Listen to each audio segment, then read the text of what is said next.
तो पिला माने मु मोर यूट्यूब चैनल को स्वागत करुच्ची।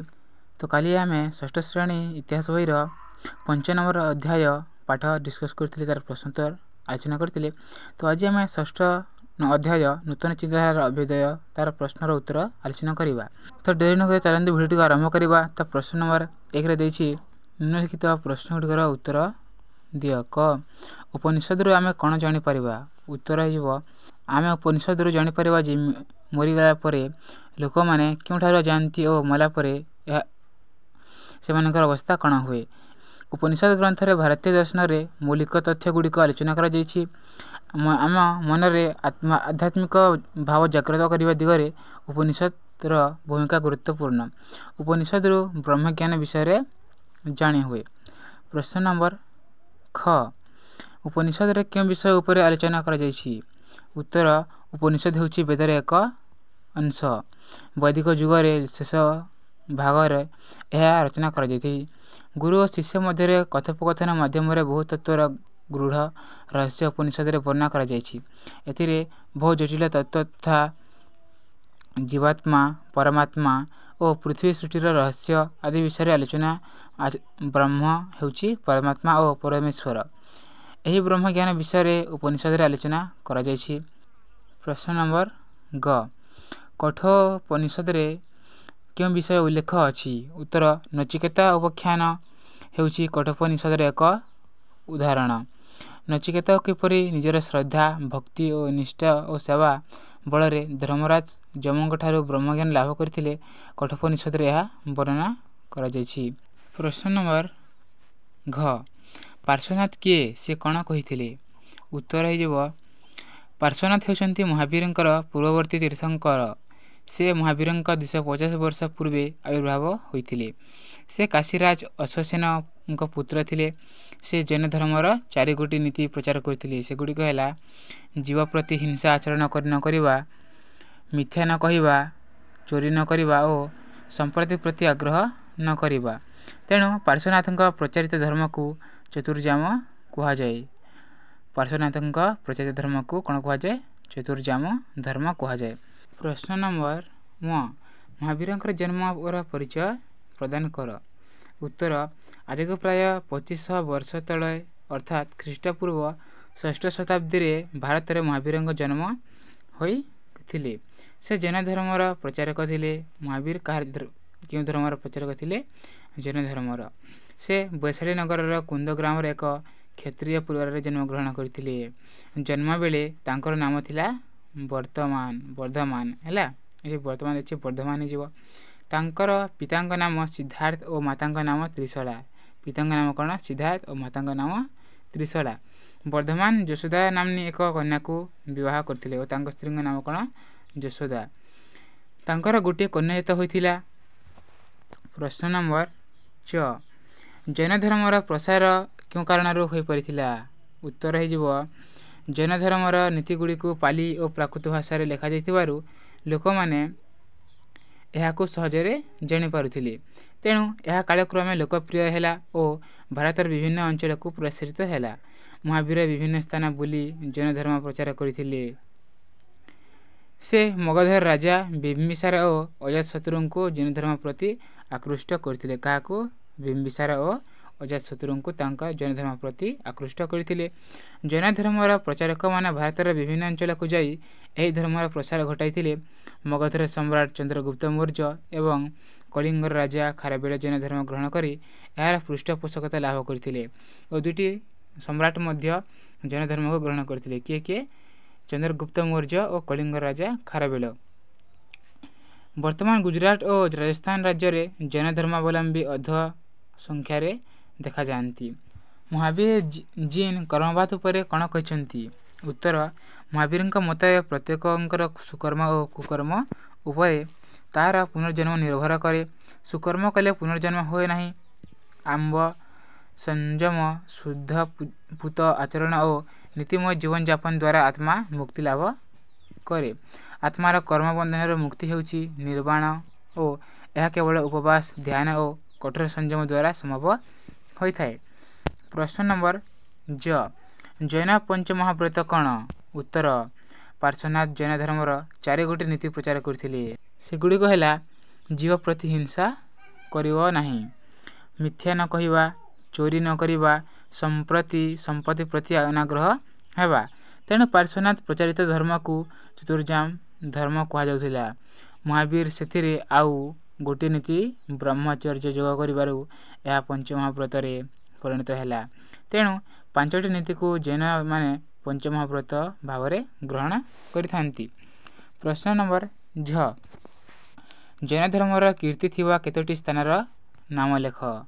ଉତ୍ତର ହୋଇଯିବ ଭାରତର ବିଭିନ୍ନ ସ୍ଥାନରେ ଜୈନ କୀର୍ତ୍ତିମାନ ନିର୍ମିତ ହୋଇଥିଲା।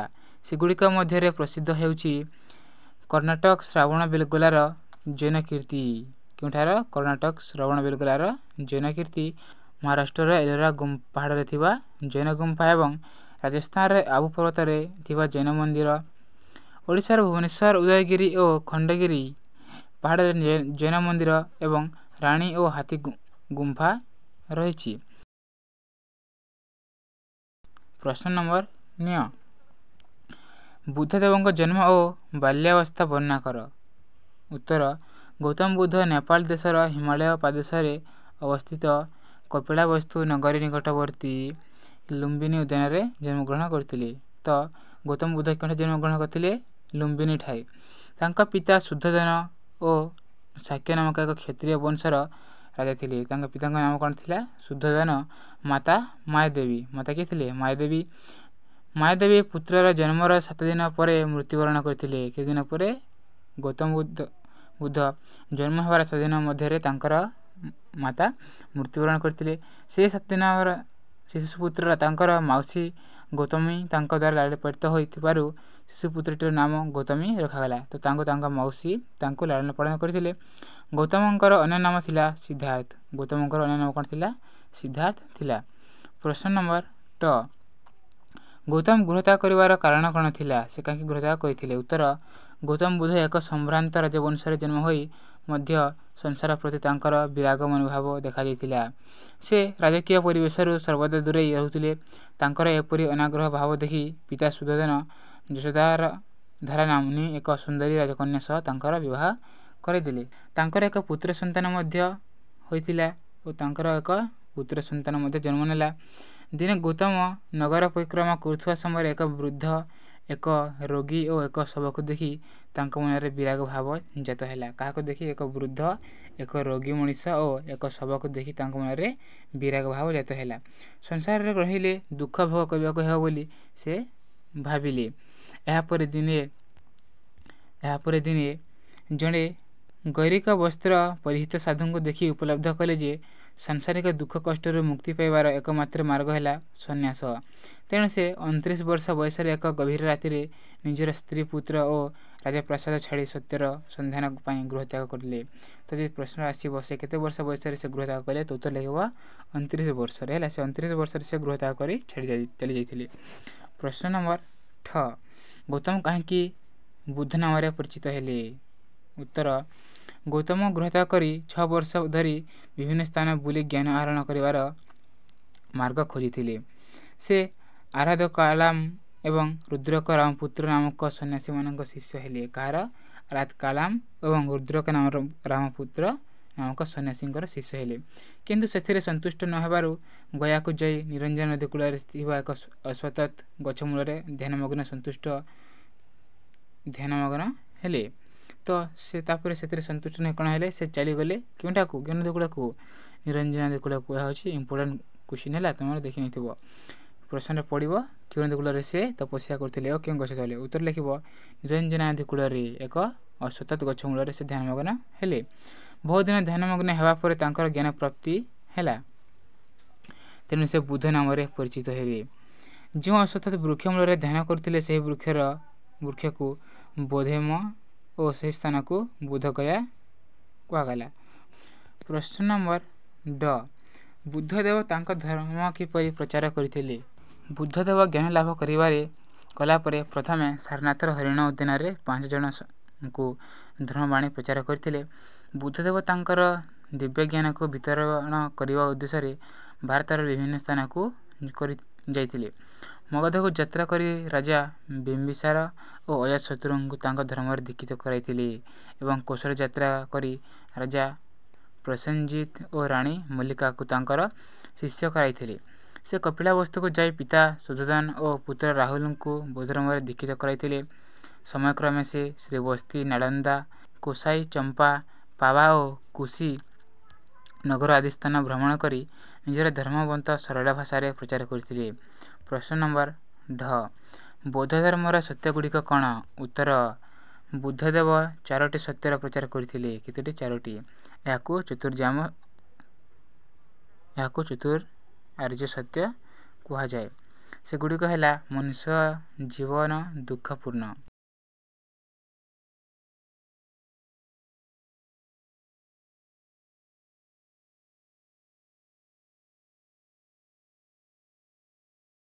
ପ୍ରଶ୍ନ ନମ୍ବର ଅଣ ଆର୍ଯ୍ୟାଷ୍ଟାଙ୍ଗ ମାର୍ଗ କ'ଣ? ଉତ୍ତର ମନୁଷ୍ୟ ଜୀବନ ଦୁଃଖପୂର୍ଣ୍ଣ। ଏହି ଦୁଃଖରେ କାରଣ ହେଉଛି କାମନା। କାମନାର ବିନାଶରେ ଦୁଃଖର ବିନାଶ ହୁଏ। ଆର୍ଯ୍ୟାଷ୍ଟାଙ୍ଗ ମାର୍ଗ ମାଧ୍ୟମରେ କାମନାର ବିନାଶ ହୋଇପାରିବ। ସେ ଅଷ୍ଟାଙ୍ଗ ମାର୍ଗ ହେଉଛି କ'ଣ? ସତ୍ ବିଶ୍ୱାସ, ସଚିନ୍ତା, ସତ୍କର୍ମ, ସବାକ୍ୟ, ସତ୍ ଆଚାର, ସତ୍ ଉଦ୍ୟମ, ସତ୍ ଜୀବିକା ଓ ସତ୍ ସଂକଳ୍ପ। ଏହା ହେଉଛି ଆର୍ଯ୍ୟାଷ୍ଟାଙ୍ଗ ମାର୍ଗ। ଯଦି ଭିଡ଼ିଓ ଦେଖୁଛ ତ ଖାତା କପି ଆଣି ନୋଟ୍ କରିନିଅ ହେଲା।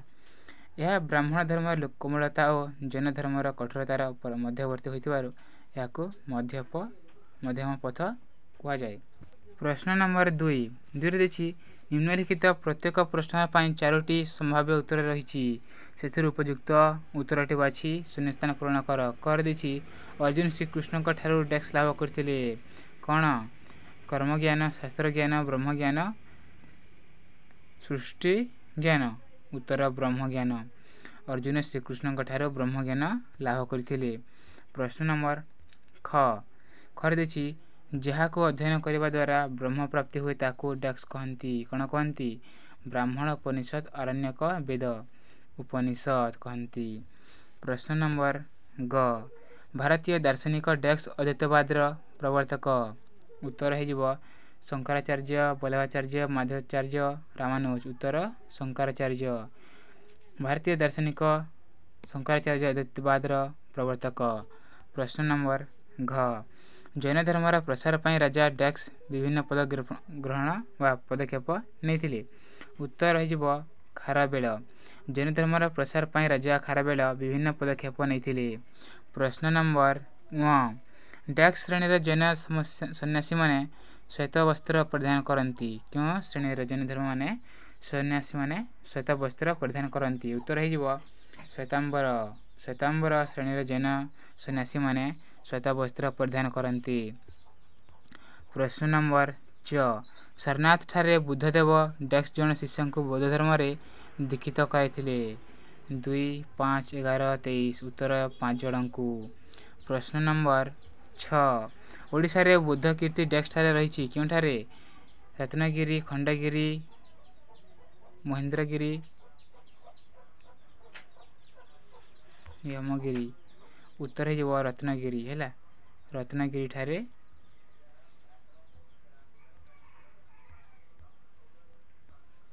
ରତ୍ନଗିରିଠାରେ ଓଡ଼ିଶାରେ ବୌଦ୍ଧ କୀର୍ତ୍ତି ରହିଛି।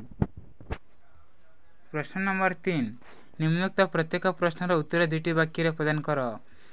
ଭାରତୀୟ ଋଷି ଓ ମହର୍ଷିମାନେ ଉପନିଷଦକୁ କିପରି ବ୍ୟାଖ୍ୟା କରିଛନ୍ତି?